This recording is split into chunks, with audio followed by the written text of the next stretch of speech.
కాకినాడలో సత్కళ వాహిని భక్తిరస సంగీత సంస్థల ఆధ్వర్యంలో సత్యసాయిబాబా శత జయంతి వేడుకలు ఘనంగా నిర్వహిస్తున్నారు. ఈ కార్యక్రమంలో భాగంగా సత్కళ వాహిని నిర్వాహకులు ఇవి కృష్ణమాచార్యుల ఆధ్వర్యంలో సత్యసాయిబాబా ఆనంద నిలయం, కనుమూరి సీతాస్వామి మరియు కుటుంబ సభ్యులచే ప్రతినిత్యం సంగీత కళాకారులతో భజన, విష్ణు పారాయణాలు, సత్యసాయిబాబా గీతాలు, వివిధ పూజలు, శాత దీపారాధన మరియు ఏ శారదా నిర్వహణలో బాలభవన్ చిన్నారులచే సంగీత గానం, అనంతరం వైలెన్ శ్రీ లోకేష్, శ్రీమతి కృష్ణవేణి నిర్వహణలో నృత్యం ఏర్పాటు చేయడం జరిగిందని అన్నారు.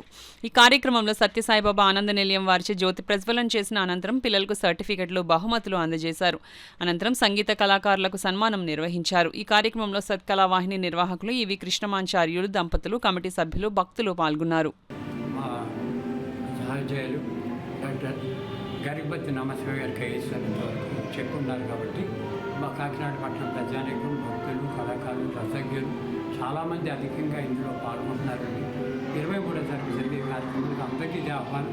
ఏదో రోజు వచ్చి అందరూ కూడా భాగస్థులై సత్యసాయిబాబా వారికి సత్య జయంతి ఘనంగా జరుపుతామని తెలియజేసుకుంటున్నాము.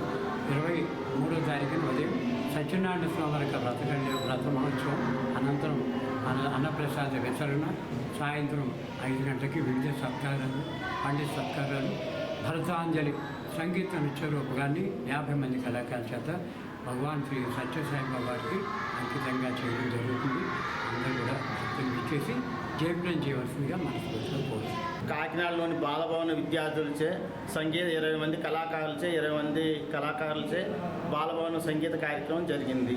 తదనంతరం శ్రీలక్ష్మి గారి ఆధ్వర్యంలో 10 మంది వైలెన్ విద్యార్థులచే వైలెన్ కార్యక్రమం జరిగింది. తదనంతరం శ్రీ లోకేష్, శ్రీమతి కృష్ణవేణి ఆధ్వర్యంలో భరతనాట్య కార్యక్రమం 20 మంది కళాకారులచే జరిగింది.